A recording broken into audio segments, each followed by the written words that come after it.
Hello everyone and welcome back to my channel Design Dynamo, and in this Photoshop quick tutorial we are going to learn how to match canvas size in Photoshop. So let's get started. In this short tutorial I'm going to show you how to match canvas size of another document in Photoshop. We are going to work with two documents. The first document is the PSD for this video, YouTube thumbnail. The resolution size is 6016 by 4016 300 ppi, and the next file resolution is 3180 into 3975.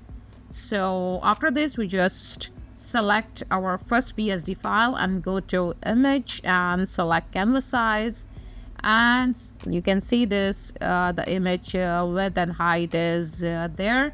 And after this we just go to Windows and select the image file we want to convert the size. When I select the next file document from the drop down menu, the width and height will automatically populate in the input boxes. So you can then press OK, then proceed, and the other document file will resize to match the size and the other file.